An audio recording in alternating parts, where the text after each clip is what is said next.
How are you doing today, my lazies? Today we're continuing the How Does Each Squad Handle series with everyone's favorite arc from part 1, the Sasuke Retrieval. This might be a long one since there are many nuances to point out given that arc, and again, we're staying as far away from reality warping as possible since I'm not trying to recite a fanfic for you. If you want one, I've already written a Naruto sequel series that fixes most of the plot holes in Naruto if you want to check it out on Archive of Our Own under the name BG Hollow. Shameless plug, I know, but I'm extremely proud of how the story came together. Already in the Shippuden era of writing. So show your support if you want to pick my brain more on how much I love this series and anime in general. Enough about the plug, let's dive in.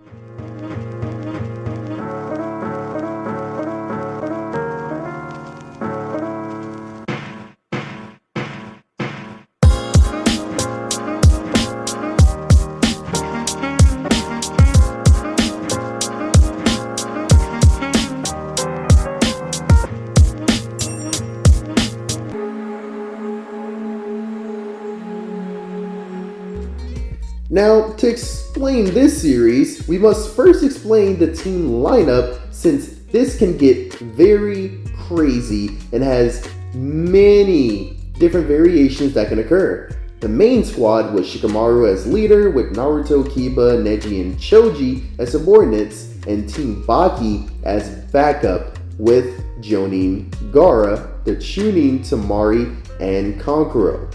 Now, I'll try to stray away from trying to create every single possible combination of main characters and stick to something more simple. Let's do the remaining Genin as a team, my most optimal team, and then each squad with their respective Jonin captains. To explain the teams a bit, the regular format and squads will be fighting the Sound and Sasuke. Then we have the more creative teams that I'd like to dive into. The first team will consist of the remaining Genin, so the Leaf, Genin, Kunoichi, Shino, and then as backup, the Foundation rookies. To replace Lee, we'll have Sai, and to replace Team Baki, we'll have Shin, Fu, and Torne. This is all assuming Danzo is willing to intervene, and I'm not going into justifying why Tsunade would ever send out a team of Kunoichi to face Orochimaru, as that would be a massacre. The other team is my most optimal team lineup, and I'll explain why. We have the original team lineup replacing Kiba and Shino, and then the backup staying the same with the only other variation being Kankuro, Lee, or Tamari replaced with Sai and Torune. Now, the first comparison is how each of the main squads we follow would handle the Sound and Sasuke. For one, they're all outnumbered, and the Jonin captains are outscaled and highly carry their teams, so this would actually be interesting. Starting with the weakest team, Team Asuma gets annihilated, and it's not even funny. Ino would be the biggest hindrance as she's the absolute weakest and her ability is very circumstantial. Choji and Shikamaru would do about the same as they did in the original timeline, while Asuma would carry, then lose to Kimimaro. They absolutely need the Sand's help against Kimimaro, with Gaara being the only one that can fight Sasuke afterwards. If there's no backup though, this team gets annihilated.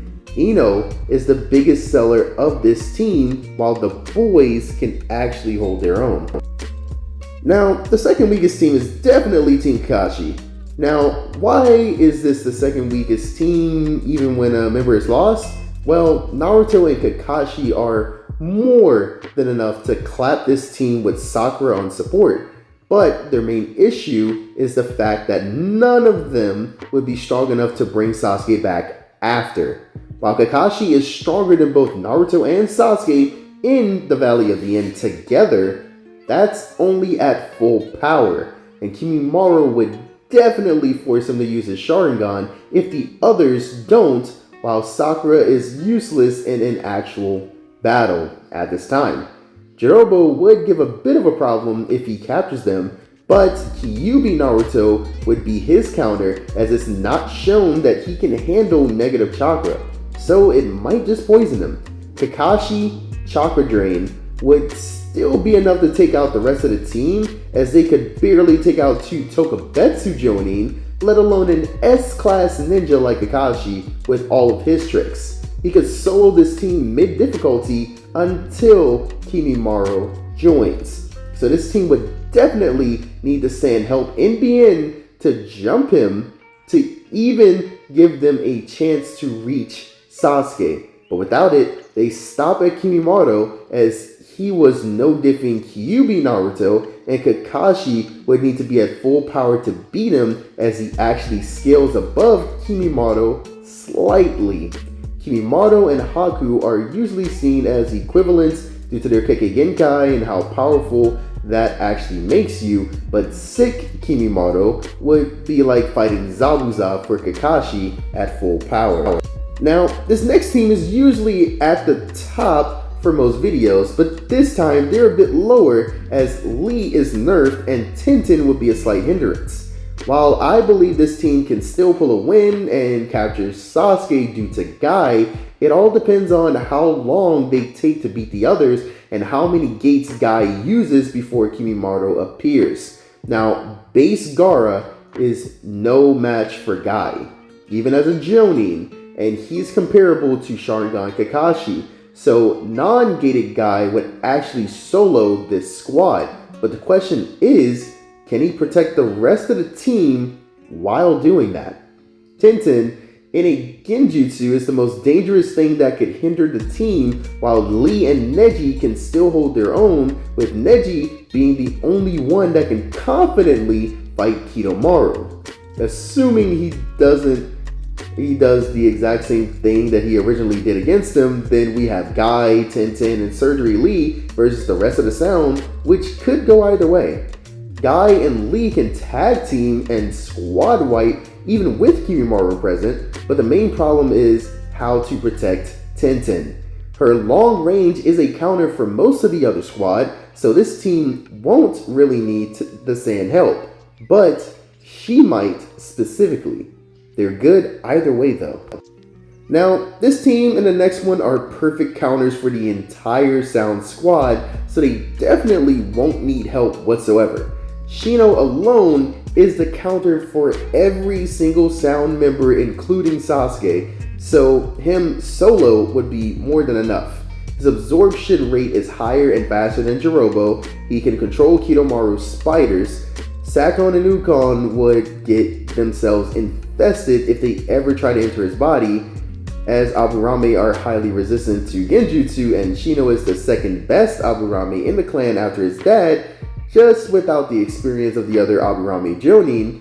Toyuya has no way of capturing him, and his bugs can eat not only the calcium in Kimimaro's bones, but they can consume Senjutsu and negative Biju chakra, so this is a clean sweep for him alone, let alone Kurenai, who's a Genjutsu expert, Hinata, who can perform similar to Neji, with her only one-up making her more useful is that she had her protective 8 trigrams around this time, so she can send projectiles unlike Neji.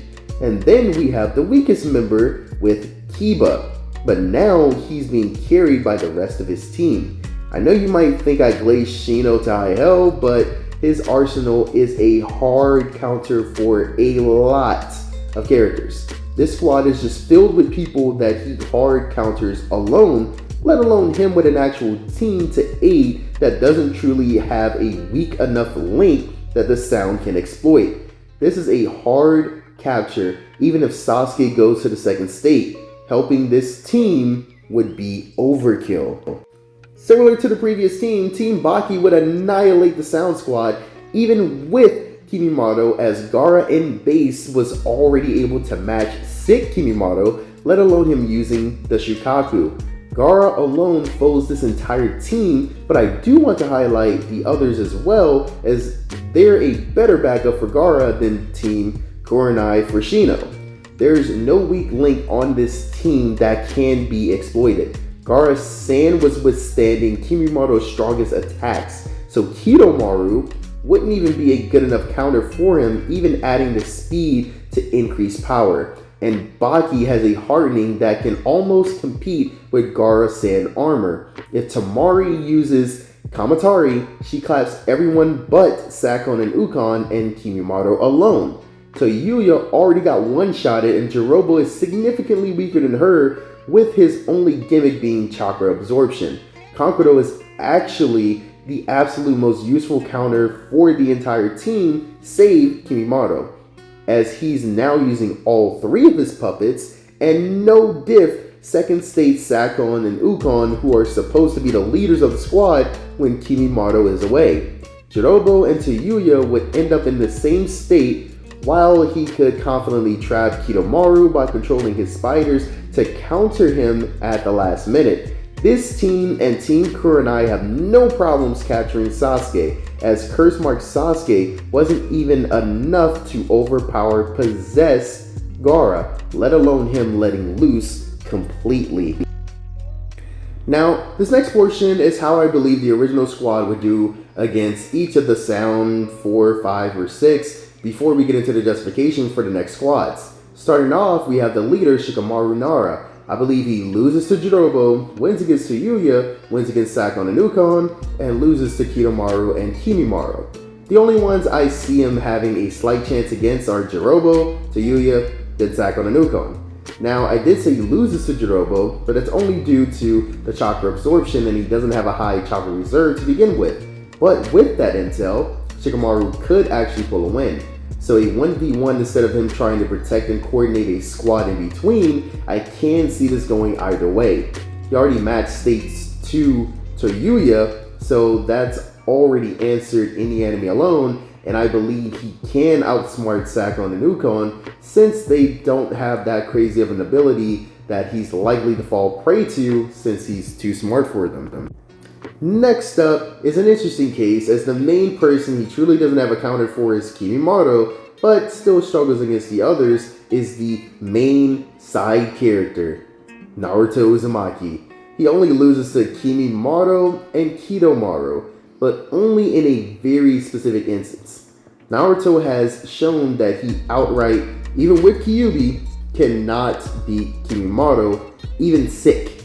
Kidomaru is a special case, since Naruto did prove he could outsmart him, but he doesn't have a counter for his webs. Kyuubi chakra might help, but even that's a big if, considering it did counter the 8 trigrams and does burn on contact. But against Sasuke and Kimimoto, it didn't seem to affect them, and Kidomaru is more long range. So even if Naruto outsmarts him, I can't see a non-plot induced way he could win that fight. Sakon and Ukon would get annihilated along with Jirobo due to Kyuubi chakra, and there's a high chance Kyuubi chakra breaks Naruto out of Genjutsu, considering Sasuke has never tried to put him in one, even while bloodlusted, in all of their fights, and his Genjutsu should be on par, or at least close to Yuya. His physical strength, even if in a Genjutsu, and his healing is too much for her to handle 1v1. If he rapidly healed a Chidori point blank. I won't sugarcoat it, Kiba loses to every single member of the Sound, and it's not even funny. He already lost to Sakon and Ukon, he's the weakest on this team, so if Lee, Naruto, and Gaara could barely fight Kimimoto, Kiba has a negative chance of winning any encounter. Kimimoto's taijutsu outmatches his and Lee, so he doesn't even have an ability that can match him. Same with Jirobo. Jirobo is physically too powerful for him, with the only person not getting bullied by him being Choji in their exchange. Chakra absorption and sheer physical power advantage is not in his favor. Toyuya would clap him due to her ability being sound-based, so the right frequency would clap him and Akamaru immediately, let alone her Genjutsu. Kidomaru is the most unfair fight for him since he's long range and Kiba's best ability can't physically hurt him, and makes him a bigger target. So that's a massive GG. Now, Neji is an interesting case because he can both beat everyone 1v1 and lose to Kimimoto. Now, in my previous videos, I did state that he's stronger than base Gaara, as he's the only MC that has matched QB Essence, and he only got massively stronger and faster with his 128 palms, and he was able to get through even Kidomaru's skin with the hardened webs that are stronger than steel, just like Kimimoto's bones. He already beat Kidomaru, so that's already answered, but Jirobo wouldn't stand a chance as Neji has chakra grinding and Jirobo is more close range, which is a bad combo against a master Hyuga. His physical strength would be an issue for a while, but Neji can outsmart him and beat him in every single state. Sakon, Ukon just have the worst time against Neji as their ability gets hard countered by his chakra control alone. Many might not know, but Hyuga are actually resistant to Genjutsu, especially due to their chakra control, allowing them to shock themselves out of it. A one-eyed Hyuga was able to beat Shisui and Itachi for a similar reason, and they were fighting together. Even her Yang ghost wouldn't do much, as again, Hyuga chakra control is insane. Kimimoto is his only challenge, and it can go either way depending on if Kimimoto gets his heart hit during the fight, since he's already sick. Now, Choji is an interesting one to scale, as we saw what he did against Jirobo, so how would that correlate with the others? I don't think, even with his power, speed, and wings, that he can keep up with Kidomaru and his long range before his butterfly mode wears off, and I don't believe he has a slight chance against Kimimoto with how massive his power spikes, but his speed and fighting skill would be his downfall. Sakon and Ukon blatantly get clobbered even if they merge with him because it's a double-edged sword, and they still keep the effects of the pills in their body, as seen with Kiba stabbing himself.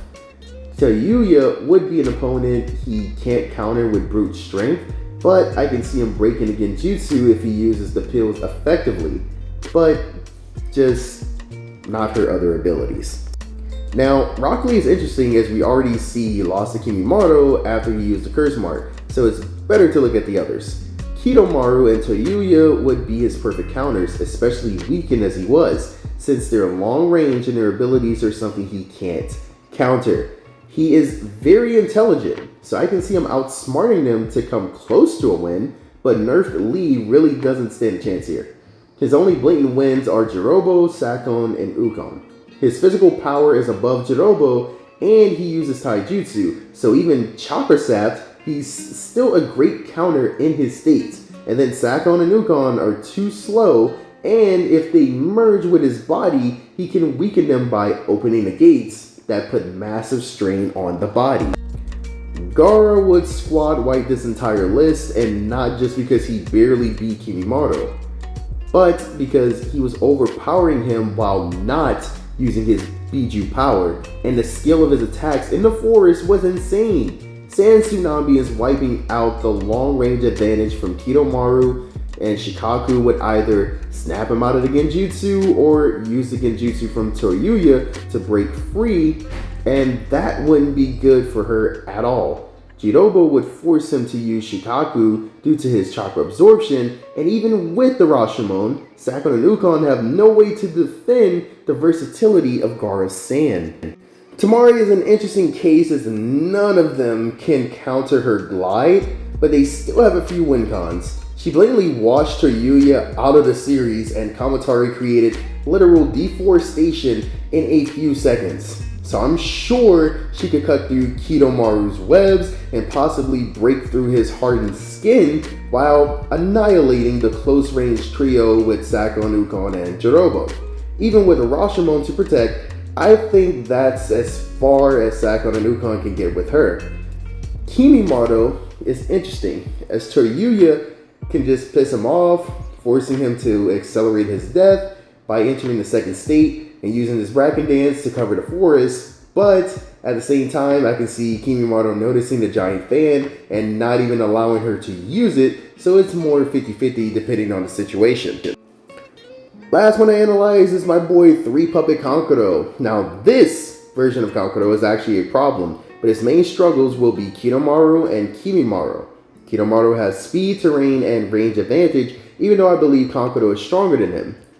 Kimimaro has an ability that is too powerful for his puppets, but using the broken pieces like he can do to still battle would give him an advantage until Kimimaro reaches state 2.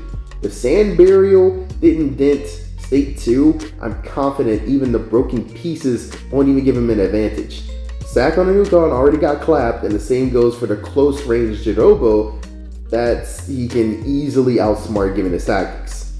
And Toyuya would be easy to manipulate for someone as smart and crafty as Kankuro.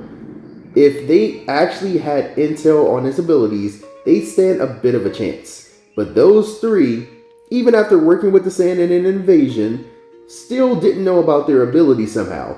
And Sakon and Ukon are the smartest out of the 4 lowest ranked. So if he didn't know, they surely didn't. That's not even mentioning his poison just in case Jirobo notices the chakra strings.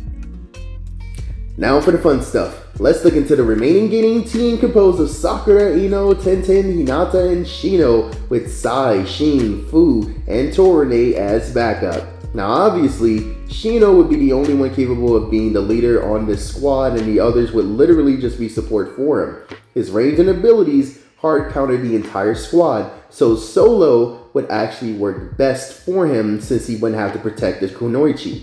But we'll keep them in to nerf him since he's really broken in this situation. Sakura is the biggest liability, so I can see her getting captured due to her ego and lack of skills, but I can also see her and Ino pulling a play to tether the mind transfer to whoever decides to capture her. Her Genjutsu abilities would also stop Toyuya, but that's about as far as her and Ino go. Tenten would be great at protecting the rest of the team, as again, her under Genjutsu is bad for everyone, as she's literally be spamming weapons everywhere. If this team for any reason decides to split up, then we need the new backup team. I can see Sakura going against Toyuya, Ino and Tenten going against Sakon and Ukon, Hinata going against Jirobo, and Shino going against Kidomaru. If Sakura somehow survives long enough, I can see Torine aiding her against Toyuya. If Ino and Tenten somehow survive, I can see Fu and Shin aiding them against Sakon and Ukon. Shino and Hinata wouldn't need help at all and can take on Kimimaro together, but assuming they're still fighting, we get Sai versus Kimimaro, and that's where things get interesting. For one, we can switch Sai and Fu, and since it's more likely Sai goes with Shin since they're brothers, but I'll analyze a fight with both separately. No matter the combination, Sai and Shin or Fu and Shin, Sakon and Ukon get clapped with 4 opponents, 2 of which are Foundation members that put the Anbu captains to shame. Sai versus Kimimaro would be an interesting battle since Sai has that sealing jutsu and was above an Anbu captain, Yamato, with wood style as a teenager, and Yamato around the beginning age was giving Jonin Kakashi a run for his money. It's safe to assume that all of the Foundation members present were stronger than Kid Yamato as Torine and Fu became Kage guards. Sai was right under them in rank, and Shin was stronger than Sai as a kid. With that being said, Sai's main win cons are flight and his sealing jutsu. For Fu, he has that voodoo mind transfer trick that he can use to clap Kimimaro since he won't know what's going on. If Ao, with a Byakugan of all things, was captured by it, I'm confident that Kimimaro would get bodied in his 6th state. Now for the finale, we have an optional team which truly just switches one character, but the backup is a bit more satisfying. Now to be blunt, the only one being switched is Kiva, as he's the weakest link on the team and the only one to actually lose his battle for a non-plot purpose like Naruto. I chose Shino since he's literally the most optimal, but we can use the foundation 4 as well. If Danzo actually wanted to aid, Sai would be both the optimal and worst choice since he already annoyed everyone on their first meeting for every single one of them. Combat-wise, he'd be a huge asset to replace Kiba, but his lack of personality and only following mission orders would ruin the team flow. Sheen would be more personable, so I can see him being a better replacement over Sai. And then Fu and Torine are the perfect spies, so there's no doubt they take charge for one and increase the team flow significantly. Now, keeping every fight the same, the only one that would need help would be Shikamaru, and Shino would finish his battle quicker than everyone else, no matter who they put him up against. So this team doesn't need backup, but let's assume they do. Torine, Fu, and Sheen would be in the same boat, with the only wild card being we only get a vague statement that Sheen is slightly above Sai as a kid, but we don't have any actual abilities for him. Being Anbu, it's definitely an intel nullification ability. We just don't know what it is specifically. Sai was trapped in Sasuke's Genjutsu, but that's a bit of a stretch as it's Sharingan and not Toyuya. So that's a 50-50 whether it actually affects him or he does something similar to Shikamaru to break it. That extends to the other three as well, especially Torine, who is basically the Hinata to Shino. Now, adding Shino or Torine to a squad is already a hard GG, so let's look at who would make the best backup team. We'll stick with Shino replacing Kiba on the original squad and say they need help somehow. A great backup team would be the original one, as Team Baki was the perfect counter team. But to make it the most efficient, I replaced Lee with one of the Foundation 4, no matter who, against Kimimaro, as it would be a win in their favor, or they last until help actually arrives. The best would be Torine, Sai, Guy, and Tamari, as they counter all of the sound team 1v1. Sai could hold off Kimimaro until Gaara arrives, and we have Tamari aiding Shikamaru, while Kankuro or Torine aid Choji and or Neji. This would reduce the amount of casualties we almost had, and they'd be closer to the targets to get there faster, since it takes 2 days to travel between the sand and leaf, and the foundation is already in the leaf, while the entire mission lasted 2 to 3 days in total. You might be wondering why I didn't add in fights against Sasuke, and that's basically because it should be pretty obvious the only people that could possibly fight Sasuke are Naruto, Shino, Gaara, and Torine. Everyone else can maybe push him to State 1 or Sharingan, but that's about as far as they could get with this version of Sasuke. The real issue is Kimimaro in this arc, not Sasuke. The mission is to recapture Sasuke, not to beat him in a fight anyway, so expanding to everyone fighting Sasuke would make this video unnecessarily long. Let me know your thoughts and theories down below. Like, share, and subscribe for more content. Until next time, stay lazy.